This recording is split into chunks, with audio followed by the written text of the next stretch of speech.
Is it moving forward with these rewards in place for stablecoin? Yes, there's a small list of remaining open items, and I think that if a compromise can be found, this will get to the president's desk for a signature in a few months. We're going to get this bill across the finish line, but I would say when? Hopefully by April. Hopefully by April. I was going to say, because if you don't by the midterms and then the House goes Democrat, then what happens to it? Look, the role of the United States government or any government is not to protect incumbency or business models that are eventually going to be replaced. Our job is to make sure we create an environment for innovation and growth with proper guardrails, and that's exactly what we're going to do. Who's going to be replaced? Well, look, ask Sears how Amazon worked out for them. Ask Blockbuster how Netflix worked out for them. Our job isn't to protect business models that are just not working. No bill rather than a bad bill. This is now a famous quote from Coinbase's CEO, Brian Armstrong. In a joint interview between Coinbase's CEO and Congressman Marino, in a span of less than 10 minutes, they both contradict each other.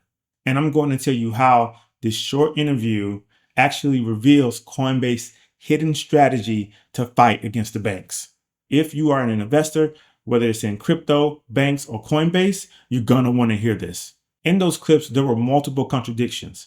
First, you hear Coinbase CEO said that they're looking for a win-win on stablecoin yields between banks and crypto.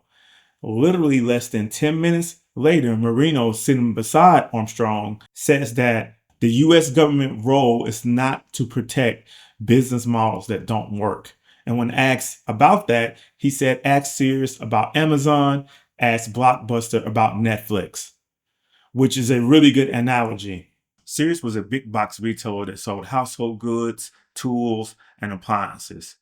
One of the things with Sears is that they had prime real estate in expensive locations with a lot of displays and employees. When Amazon came on the scene, they sold a lot of the same goods that Sears sold, but instead they opted for distribution centers where they didn't have as many employees and did not have the expensive overhead costs. This allowed Amazon to sell their goods online to customers directly for a much cheaper cost. Over time, with fast delivery and cheaper costs, more and more customers gravitated to businesses like Amazon as online shopping became more normalized.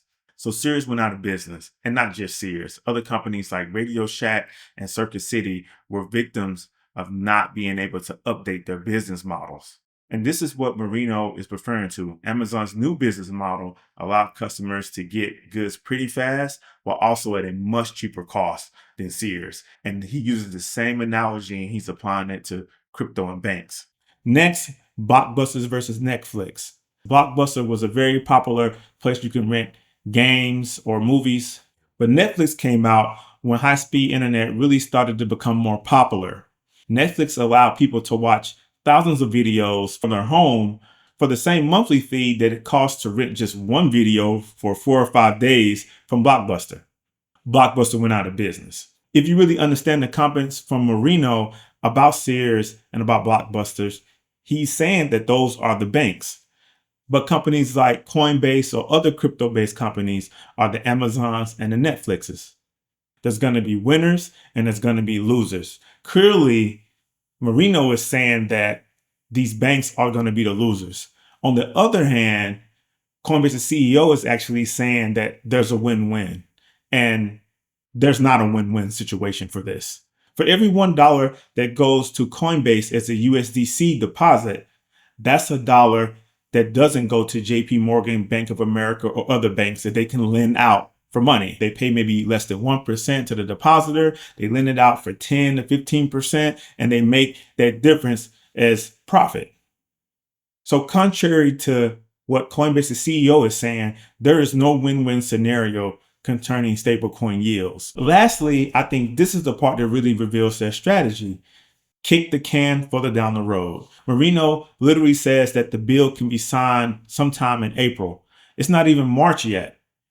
And it's the middle of midterms. This is a play to have things heat up in the middle of midterms, which is going to be held in November. Right now, campaigning for midterms is already happening. And as we've seen in previous presidential elections and previous midterms, if a bill becomes a political issue where it can be seen to benefit one party or the other, people will actually not vote for the bill because they'd rather postpone the bill if that helps them win the election instead of getting a bill passed that can be looked at benefiting their opponents. Because right now the Senate draft markup was pretty detailed. There's really nothing stopping them between now and April from submitting the bill even next week. This is all politics and a way for Coinbase to kick the can further down the road and not get the bill passed, because that's in Coinbase's best interest. And I'm going to tell you why. But first, if you enjoy this channel, hit the subscribe button, turn on those notifications so you can stay up to date on actionable insights that look through the hype and noise. As noted, Coinbase has good reason to block the bill from happening. If you looked at Coinbase's 10K for its 2025 earnings, you can see they talk about total trading volume growth. And you can see that this grew from 2 billion in 2024, 156%, which is pretty good, to 5.2 billion in 2025. But why doesn't this really matter? If you look next at the transaction revenue, just looking from a quarter to quarter basis, the last 3 months of 2024, 2025, you can see it goes from 1.3 billion to 0.7 billion. This is a 45% decrease in consumer transaction revenue. What this means basically, if you look back, is that you're getting much, much higher volume in dollars, but you're making less on each trade. Now, of course, it was offset a little bit by institutional and other transactional revenue growth, but nonetheless, that is a big negative. As you can see, the full year numbers where the growth of Coinbase is just 2%. Consumer transaction revenue is likely headed towards zero. I mean, you've seen a 45% drop just in one quarter, and the fees and spread is going to tighten on those trades because you have more competition. You have other places consumers can trade the same crypto that they can on Coinbase. So Coinbase has no competitive advantage there and are likely to continue to lose revenue. A great spot for Coinbase was actually a stablecoin revenue. And you can see how that increased from 226 million up to around 360 million. And that's outlined in red. Now, this has been fabulous for Coinbase. And for the year, that's up 48% from 910 to 1.4 billion. So these are very, very good numbers. So the key parts of this is that consumer net revenue, which is around 48% of the business, is basically probably going to go to zero over time. There's no competitive advantage. And the more and more other people come in, the lower and the lower those spreads are going to get, and the lower and lower those fees are going to get. Coinbase is trying to replace that with stablecoin revenue and also some of the other revenues such as Base, which is in the other subscription and services category. You can see that over year basis, that went to 550 million from 425 million last year. And so those are the main points you want to focus on. And if you're not sure what each of these revenue segments actually do, you can check out my previous video at the link above, where I break down Coinbase's businesses in a simple, easy to understand manner. And to add something about Base, Base is making a lot of money for Coinbase, as you can see in the huge growth that we just saw. But one thing to note about Base and other L2s like Arbitrum is that they could become less valuable or less significant in the future. And we've seen this because of the developments in Ethereum. Ethereum has continued to evolve, boosting transaction output while lowering costs. And now some of the fees it costs on Ethereum is actually comparable with those L2s. And Vitalik recently made some strong worded comments about L2s, about most of them just being a copy paste of Ethereum and not really adding value. And that over time, as Ethereum evolves, these L2s like Base are going to have to find a way to create more value for users. Otherwise, they're going to be insignificant. So the status quo of no regulation actually helps Coinbase because it can transform its business while fighting against less competitors. Even if no bill is passed, which I actually believe is Coinbase's true goal, I'm not sure what you think, but I still see the future of Coinbase as bleak. And I'll tell you why. If you look at Coinbase's business, there are literally no competitive moats. And I'll give you a great example. So right now, they're really focused on moving away from trading and boosting stablecoins. But with the Genius Act, everybody can form their own stablecoin. And we've seen that with companies like SoFi, PayPal, Ripple. And if Coinbase continues to generate significant sums of money on stablecoin rewards, well, those guys are going to offer that too. But they have an added benefit. They have a competitive moat. Take SoFi, for example. SoFi is coming out with its own stablecoin, but SoFi has a big lending business, unsecured lending business, which means it does things like mortgages and student loans. These are both trillion-dollar markets and are not easy businesses to set up. Coinbase is not doing unsecured loans. So SoFi can easily go to each of its customers and say, hey, if you use our SoFi USD to pay off your loans, we're going to give you a 0.25% discount. Right then and there, millions of customers switch from USDC. Amazon, for example. Amazon has 200 million Prime members. Amazon's competitive moat is its distribution network it has built around the US that has cost it billions of dollars and taken multiple years to have.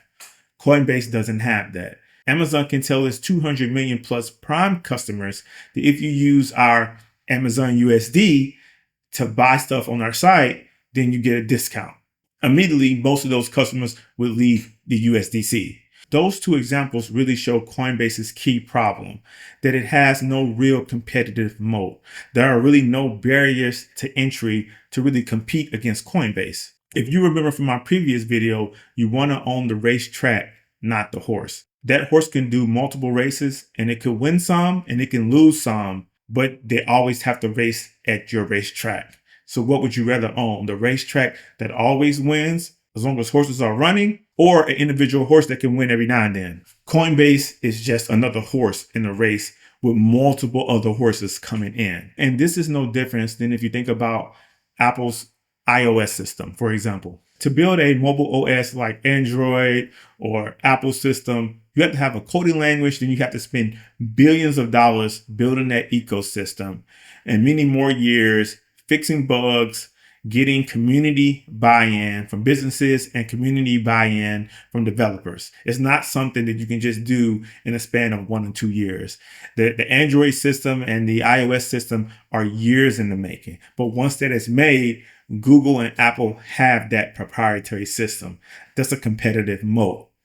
Now people can build on top of that system. 100,000 different apps can build on top of their respective app stores. And this is a competitive moat for Apple and Google that's very hard to copy due to the amount of investment and time it takes to be competitive. And you've seen a lot of people fail. Amazon tried to have its own phone, it failed. Microsoft tried to have its own phone and operating system, it failed, as well as HP, if you remember Palm, tried to have its own operating system and phone, and it failed as well. And these are successful tech companies who have the capital, and they couldn't do it. So you can imagine how hard it is to actually compete. This is no different than Ethereum.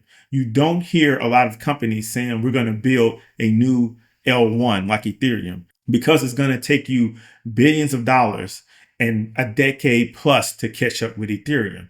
Not just building the system, creating a decentralized node network, going through potential hacks, getting business and developers to buy in. This is something that's going to take time and resources. Ethereum came out in 2015, but it took more than 3 years before Ethereum's first breakthrough app, Uniswap, came out.